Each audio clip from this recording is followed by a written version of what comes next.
मुझे तो जी ये समझ नहीं आती कि ये जो रवैया इनके साथ अब इख्तियार हुआ है, ये पहले क्यों इख्तियार नहीं किया गया। अगर बाजवा साहब इनको वाकई मुल्क का इतना ख्याल था और इमरान खान साहब के रहने से ही टूट जाता तो बाजवा साहब ने उस वक्त खुद क्यों नहीं कोई वारदात कर दी, उन्होंने इन पर क्यों डिपेंड किया। मतलब सवाल तो बहुत सारे उठते हैं ना रेहान। मतलब मैं तो ये कहती हूँ अगर बाजवा साहब ने कोई इम्प्रॉपर, क्योंकि वैसे भी अल्हम्दुलिल्लाह आइन अदम एतमाद तो कभी इस मुल्क में वैसे भी नहीं आया, कोई जमहूरी तरीके से तो वैसे भी नहीं हटाया गया, हमें भी पता है कितनी जमहूरी अमल था ये इनको हटाना। तो मेरा ख्याल है अगर बाजवा साहब खुद ही ओपनली कर देते तो इनको बस टिप ऑफ कर देते और खत्म हो जाता मामला, या खत्म हो जाता या बढ़ जाता। लेकिन इस मुल्क में जो मेरा ख्याल है कि जो मयार है जमहूरियत का और आमरीत का, वो बहुत मिक्स हो गया है। और इतना मिक्स हो गया कि मुझे तो समझ में नहीं आ रही कि इस मुल्क में किस तरह से सेपरेट होगा। पोलराइजेशन आपके सामने है। आपके सवाल के जवाब में मेरा यही ख्याल है कि देखिए इस वक्त इन एनीथिंग आप पानी को रोक नहीं सकते, इट हैज टू फ्लो। अगर जमहूरियत ने पर अपना इस मुल्क में और चलना है तो आप उसको, कोई आमरीत नहीं रोक सकती, और अगर आमरीत को चलना है तो जमहूरियत नहीं रोक सकती। इन एनी केस पानी का बहाव तो आपको बहने देना पड़ेगा, आप कितने बंद बांधेंगे। ठीक, अगर जमहूरियत को चलना है तो पॉलिटिकल स्टेक होल्डर्स को एटलीस्ट बैठ के एक टेबल पर बातचीत करनी चाहिए। आपको लगता है कि आने वाले दिनों में कोई ऐसा माहौल बन जाएगा, जितनी पोलराइजेशन है, जितना पोलराइज्ड एनवायरमेंट है, आपको कोई ऐसा रास्ता निकलता हुआ दिखाई दे रहा है जिसमें इमरान खान साहब, शहबाज शरीफ साहब, आसिफ अली जरदारी साहब, बिलावल साहब, ये सब लोग एक ही बेस पर बैठे हों और कह रहे हो आइए आइंदा के फ्रेमवर्क के ऊपर बात करते हैं?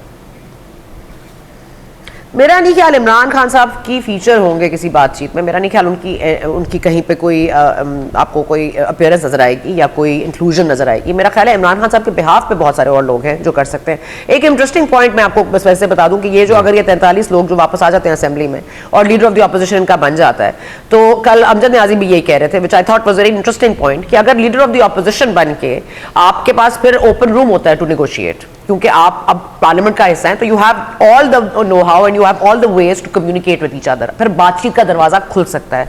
तो मेरा ख्याल है कि अगर इस पर भी नजर डाली जाए, अगर तमाम रास्ते बंद हो गए हैं तो फिर एक पार्लियामान ही रह गई है, उसमें अगर इनको आने दें, उसके बाद कोई ना कोई बातचीत का जरिया तो शुरू होगा तो आगे चलेगा। अच्छा सरा मुझे से जाते जाते मैं चाहता हूं कि क्योंकि मेरा वीक का आज आखिरी शो है, ये भी डिस्कस हो ही जाए। हमारे यहाँ जब कोई नाहली की तलवार लटक रही होती है या कोई नविश्ता दीवार होता है, गिरफ्तारियां पकड़ धकड़, या लीडर को, पॉलिटिकल लीडर को पता चलता है कि नहीं अब रास्ता बड़ा मखदूश है, तो ऑन एवरेज हमने ये देखा है, अगर मैं सिंपल वर्ड्स में आपसे पूछना चाहूँ तो कहीं ना कहीं से ये भी वेव उठ रही है, रूमर गर्दिश कर रही है कि इमरान खान साहब की जान को क्योंकि बड़ा खतरा है, और वो कहते हैं जबान पाक से निकला तो मेरे लिए बहुत खतरा होगा, तो फिर तो पूरे पाकिस्तान में बड़ा खतरा होगा इमरान खान साहब के लिए। मुल्क से बाहर निकलने का प्लान भी हो सकता है, ऐसा रास्ता भी लिया जा सकता है खान साहब की तरफ से। देखिए मेरा ख्याल है कि एक तो इलेक्शन से पीछे हटना, ज़िमनी इंतखाबात में फिर अपने लोगों को उसमें कहना कि अपने कागजात नामजदगी जमा कराएं, उसके बाद एक बड़ा सबड्यूड सा, एक बड़ा खामोश इमरान खान साहब, ज़रा कभी कभी बोलते हैं, थोड़ा बोलते हैं, फिर एक इल्ज़ाम लगाते हैं, फिर उसको कभी रीइटरेट करते हैं, फिर 3 दिन गायब हो जाते हैं। तो मेरा ख्याल है ये जो पूरा आपको नज़र आ रहा है इसमें डेफिनेटली कहीं फेयर फैक्टर मौजूद है, और I think is also out of options. तो ये अगर धमकियाँ जिस तरह ये बार बार कहते हैं उन्होंने पैसे भी दे दिए, फलां भी दे दिया, तो may be he is building a case for himself to be evacuated from Pakistan and taken somewhere else, या वो खुद अपनी मर्जी से जाएंगे और फिर उनके पास ये कवर भी होगा कि मैं दलेर था, मेरी कोई जायदाद बाहर नहीं थी, लेकिन मेरी जिंदगी वो एट स्टेक थी और मुझे कुछ हो जाता इस मुल्क का क्या होता। तो ये हो सकता है। आई मीन आई कांट, मैं कोई और फिर इमरान खान को चाहने वाले इसको जस्टिफाई भी करेंगे कि इमरान खान ने बिल्कुल ठीक किया जो मुल्क से बाहर चले गए। ठीक है, वो अगला मोइन कुरैशी साबित हुआ है। जो मतलब मुझे ये समझ नहीं आती कि बाजवा साहब जब रिटायर्ड हो गए हैं और वो सुना है सुबह सुबह आर्मी हाउस जॉगिंग करते करते पहुंच जाते हैं, उनको याद आता है ओह मैं तो चीफ रहा नहीं हूँ। तो मेरा ये ख्याल है कि उनको जो तमाम तर वो राज अफशां कर रहे हैं इस वक्त, मेरा ख्याल है अब उसका कोई फ़ायदा नहीं है। मेरा नहीं ख्याल कि ऐसी कोई भी नई चीज़ उन्होंने ऐसी कही है, या जावेद चौधरी साहब के कॉलम में ऐसी कोई भी चीज़ मुझे नहीं नज़र आती कि जो हमें नहीं पता थी या इसके ऊपर ढके छुपे अल्फाज में बात नहीं हुई। ये तमाम तर चीज़ें बिल्कुल ठीक कह रहे हैं। मुल्क टूटता या नहीं टूटता ये मैं नहीं कह सकती, लेकिन हाँ उनके फॉरेन पॉलिसी उनकी बहुत ज़्यादा इमरान खान साहब ने डैमेज की थी। सऊदी अरेबिया हमसे नाराज़ था, चीन हमसे नाराज़ था, अमेरिका हमसे कोई खासा खुश नहीं था। तो ये 3 मेजर प्लेयर्स हैं हमारे मुल्क में जिनका एक अमल दखल रहा है किसी भी हवाले से। तो वो डिक्टेशन नहीं कहते उसको एक राब्ता कहते हैं, उसको एक दूसरे के, मतलब you scratch my back I scratch yours. So I don't think कि ऐसा कोई बहुत ही कोई कैटास्ट्रोफी हो जाती है अगर इमरान खान साहब कंटिन्यू करते। लेकिन इमरान खान साहब भी जाहिर है कि अड़ जाते हैं किसी बात पे, और शायद बाजवा साहब की बस हो गई थी। लेकिन सवाल ये नहीं है कि इमरान खान साहब को भेजना था या उन्होंने क्या डैमेज किया। ये जो दूसरे अदम एतमाद की बुनियाद पर आए, इन्होंने अपने लिए क्या पा लिया, मुझे तो इनसे ज्यादा शिकायत है। अच्छा, मैं इस पे आता हूं, लेकिन उससे पहले ये तो तय हो गया कि इमरान खान साहब उस वक्त भी मेहनत समाजत कर रहे थे और निकलने के बाद भी प्रेसिडेंट आरिफ अलवी का ऑफिस भरपूर इस्तेमाल हो रहा था। आरिफ अलवी साहब बाजवा साहब के पास जाते हैं, उन्हें प्रेसिडेंट हाउस में लेके आते हैं, वहां इमरान खान साहब की मुलाकात कराई जाती है। तो मेरा सवाल आपसे यह है कि जो इनकलाबी इमरानी है वो इस्टेब्लिशमेंट की मिन्नत समाजत के बाद आजकल अदालतों के चक्कर काटता है, वहां दुहाइयां दे रहा है, क्या अदालतें ही इनकी आखिरी जाय पनाह साबित होंगी? देखिए रेहान, जो इस्टेब्लिशमेंट होती है ना, ये जो रजीम चेंज की बात करते हैं और किसी को मुसल्लत करने की बात की जाती है इस मुल्क में, क्योंकि जाहिर है इस मुल्क में कभी सादा जमहूरियत से तो कोई फैसले नहीं हुए। जाहिर है कि कहीं ना कहीं डिक्टेट होते हैं, कहीं ना कहीं इनको तख्लीक किया जाता है, कहीं ना कहीं इनको पुश और शव किया जाता है। तो उसमें सिर्फ एक आपकी फौज अदारा नहीं होती, उसमें आपकी अदलिया भी, उसके जो सीनियर जजेस होते हैं उसमें वो भी। इस्टेब्लिशमेंट का मतलब ही ये होता है कि मिक्सचर ऑफ बोथ, और आपके सीनियर ब्यूरोक्रेट्स भी होते हैं, आपके टेक्नोक्रेट्स भी होते हैं, आपकी पूरी ब्यूरोक्रेसी इन्वॉल्व होती है। ऐसे तो नहीं है कि कोई आइसोलेटेड फैसला फौजी कर लेगा और उसके ऊपर कोई असरअंदाज नहीं होगा। जाहिर है you need some key players to play with you to keep this game going. तो अदलिया के चक्कर तो वो काट नहीं रहे, आपको पता है वो टांग उनका प्लस्टर लगा हुआ है, कभी वो जमान पाक से फुटेज आ जाती है, कभी वो चल रहे हैं, शायद वो पुरानी फुटेज है, फिर कभी मीटिंग कर रहे होते हैं तो टांग उनकी आगे पड़ी होती है स्टूल के ऊपर। तो मुझे नहीं समझ आ रही कि जेल के चक्कर तो खैर नहीं काट रहे, मतलब लेकिन उनके बिहाफ पर उनके वकील जरूर पेश होते हैं, दुहाइयां देते हैं, उनकी इस्तिस्ना की दरखास्तें देते हैं और वो दरखास्तें उनकी मेडिकल कंडीशंस की बुनियाद पर मंजूर भी कर ली जाती है। आज भी इंसदाद दहशतगर्दी अदालत के अंदर जो जज जवाद अब्बास साहब है उन्होंने ये हवाला दिया कि जमान पाक से फोटो जाती है, इमरान खान साहब चलते फिरते दिखाई देते हैं, अदालत हाजिर नहीं होते हैं। अगर 15 फरवरी को हाजिर ना हुए तो हम जमानत की दरखास्त जो है मुस्तरद कर देंगे। तो अभी तक तो उनको रिलीफ मिल रहा है। 5 बड़े इंपॉर्टेंट केसेस हैं इमरान खान साहब के जो अदालत में लगे हुए हैं, वहां से भी तारीख पे तारीख, तारीख पे तारीख, तारीख पे तारीख मिल रही है। ये सिलसिला यूं ही चलता रहेगा आपकी नजर में? नहीं, ये सिलसिला कहीं ना कहीं किसी तरह का भी हो, किसी को भी रिलीफ देता हो या किसी को भी कैद करना हो या किसी को भी बैरियर्स लगाकर रोकता हो, कहीं ना कहीं तो उसको जाना है ना, मामले को कहीं ना कहीं तो आगे बढ़ना है। एक साकत तो कोई चीज़ नहीं रह सकती। यहाँ पे एक ठहराव आ गया है, एक स्टॉप, फुल स्टॉप आ गया है, इसको हम फुल स्टॉप इस मुल्क में हम नहीं अफोर्ड कर सकते।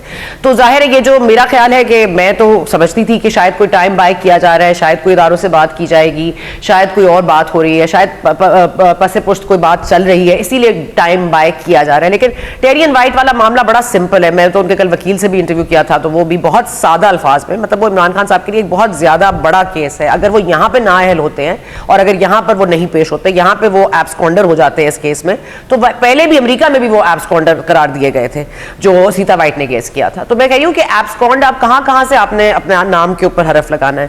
तो दूसरा आपने जो बात, मैं यही से कंटिन्यू कीजिएगा। मुझे सिर्फ ये टेरियन वाइट केस के में ज़िम्नन सवाल रखना है कि जब पाकिस्तान तहरीक इंसाफ के लोगों से ये सवाल करते हैं वो भाग जाते हैं। दूसरी इंपॉर्टेंट, आप ये समझती कि बड़ा सादा सा केस है, येस और नो है, अगर वो है तो आप उसको ऑन कर लें, नहीं है तो आप वो जस्टिफिकेशन या सबूत अदालत के सामने रख दें और परमानेंटली इस मामले को खत्म कर दें। लेकिन क्या वजह है आपकी नज़र में कि जिसका ना तो कोई सबूत आ रहा है और फिर जो दूसरी तरफ से पूछा जाता है वो ये कहते हैं कि अगर एक वजीर आजम को बेटे से तनख्वाह ना लेने पर नाहल किया जाता है तो दूसरे को बेटी छुपाने पर नाहल नहीं किया जा सकता? देखिए मेरा ख्याल है दोनों का कंपैरिजन बड़ा गलत है। मैं कंपेयर और कंट्रास्ट तो करूंगी नहीं, क्योंकि इस मुल्क में इंसाफ के बड़े अलग अलग उसूल हैं और बड़े अलग अलग औकात में ये इंसाफ नज़र आता है। तो मेरा नहीं ख्याल कि हम किसी केस को किसी केस से कंपेयर कर सकते हैं। मैं नवाज शरीफ साहब और इमरान खान साहब की नाअहली को कंपेयर नहीं करूंगी। इमरान खान साहब का ये जो केस है टेरियन वाइट वाला, मैं इन पर्सनल कैपेसिटी समझती हूँ कि ये नहीं फाइल होना चाहिए था, दायर ही नहीं होना चाहिए था, इस तक यहाँ तक मामला आने नहीं चाहिए थे। बल्कि हमें तो ये भी पता है कि एक ज़माने में नवाज शरीफ साहब का ये केस आया और उनको कहा गया ये दाग दीजिए इमरान खान साहब के ऊपर, तो उन्होंने भी होल्ड बैक किया था कि ये पर्सनल चीज़ है, इसमें नहीं जाना चाहिए। मुझे यहाँ तक पता है कि बिलावल भुट्टो जरदारी साहब ने भी इनको कहा था कि कभी भी टेरियन का नाम लेके इमरान खान साहब के जलसे जुलूसों को क्रिटिसाइज नहीं किया जाएगा। इमरान खान साहब जो कहे उसका जवाब टेरियन के हवाले से नहीं होना चाहिए। लेकिन खैर अब ये केस आ गया है सामने, जो कैलिफोर्निया का जो इसमें पूरा एक जजमेंट है उसमें यही कहा गया है कि पहले सीता वाइट ने इन पर केस किया, उसमें कहा जी ये मेरी बेटी के बाप हैं, तो उन्होंने उस केस में अपीयर नहीं हुए। डीएनए टेस्ट का कहा गया, वो डीएनए टेस्ट कभी हुआ नहीं। लेकिन जब सीता वाइट साहिबा नहीं रही इस दुनिया में और उसके बाद उनकी बेटी की जाहिर है कि आपने किसी को ख्याल रखने के लिए गार्डियनशिप देनी होती है, तो उस वक्त इमरान खान साहब ने वो गार्डियनशिप उनकी खाला को मुंतकिल कर दी।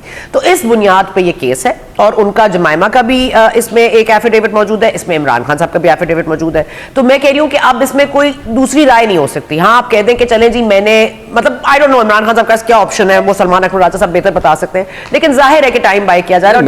मैं तो सिर्फ ये कहता हूं इल्तवा लेना क्यों है? जब आपके पास सारा कुछ है तो इल्तवा क्यों लेते हैं? आप कोर्ट के सामने रखें और हमेशा के लिए रास्ता बंद कर दें कि भाई ये मामला 2002 के अंदर उठा, 7 में उठा, 18, 19 में, हमेशा इलेक्शन लड़ने से पहले ये मामला सामने आ जाता है। इस चैप्टर को क्लोज कर दें अगर आपके पास एविडेंस है कोई तो। देखिए, मेरा ये ख्याल है कि इमरान खान साहब को भी पता है और आपको भी पता है, मुझे भी पता है कि क्या हो सकता है और क्या होना चाहिए, लेकिन मेरा ख्याल है कुछ भी हो सकता है वो हो नहीं रहा। जो एक बुनियादी तौर पर उसूल है एक आइन और कानून का, उसके मुताबिक तो इमरान खान साहब को वैसे भी जवाब दे देना चाहिए था। लेकिन चलें, अगर उनको ये कहा गया कि मैंने जवाब नहीं देना, फैसल वावड़ा साहब का केस आपके सामने है, जिस दिन वो नेशनल असेंबली से छोड़ के सेनेट में जाते हैं तब उस दिन वो इकरार कर लेते हैं कि जी हाँ मेरी दोहरी शरीयत थी। तो कहने का मकसद है कि हर चीज़ का इकरार और इनकार जो है वो आपके वक्त का तयन नहीं करता। लेकिन अब 3 मेंबर बेंच है, वो लार्जर बेंच ने कल समाअत की है, 1 मार्च तक उनको ये समाअत के लिए मुलतवी कर दी गई है। 1 मार्च को नहीं तो 7 मार्च को, 7 मार्च को तो नहीं 15 मार्च को, कहीं ना कहीं कभी ना कभी तो कोई फैसला आना पड़ेगा ना। कितने दिनों तक हम इसको घुमाएंगे? फिर इलेक्शन कमीशन ने तौहीन अदालत का जुर्म आयद करना है, वो अभी तक नहीं आ रहे, मतलब जो फर्दर जुर्म आयद करना है इमरान खान साहब उसके लिए नहीं पेश होते। तो मैं कह रही हूँ कि ये मतलब कहीं ना कहीं तो दिस हैज टू एंड ना। इमरान खान साहब कभी तो निकलेंगे, 2 हफ्ते बाद नहीं तो 3 हफ्ते बाद, कहीं जल्द से जुलूस तो करेंगे ना। तो इन एनी केस मेरा ख्याल है इस मामले को, मेरा ख्याल है वेट एंड वॉच करें। लेकिन इरफान सिद्दीकी साहब की जो आज मैं कमेंट कही थी, चीफ जस्टिस के हवाले से उन्होंने बात की कि इस तरह उनको नहीं कमेंट्स देने चाहिए। तो लेकिन अब देखें ना, फ्लोर ऑफ द हाउस पे अगर ये सेनेट पे बात हो रही हो कि अब चीफ जस्टिस की स्टेटमेंट जरा थोड़ी सी इम्प्रॉपर है या उनके दायरा कार से वजह करते हुए हैं, तो मेरा ये ख्याल है कि इस वक्त एक सोचने का मामला है कि जो लाडला है उसकी सरपरस्ती अब जो उनके अडॉप्टिव पेरेंट्स थे शायद वो नहीं कर रहे, लेकिन उनकी एक्सटेंडेड फैमिली में अभी भी उनके लिए कोई नरम गोशा। अच्छा, मैं यहाँ पे एक डिस्क्लेमर देता चलूं कि इरफान सिद्दीकी साहब ने तो on floor of the house ये कहा है, उन्हें तो इम्यूनिटी हासिल है, इस्तिस्ना हासिल है, इसलिए हम ये ख्याल रखेंगे कहते हुए कि हमें कहीं तौहीन अदालत का नोटिस ना आ जाए। मैंने अपनी बात तो की नहीं, मैंने तो उन्हीं को कोट किया।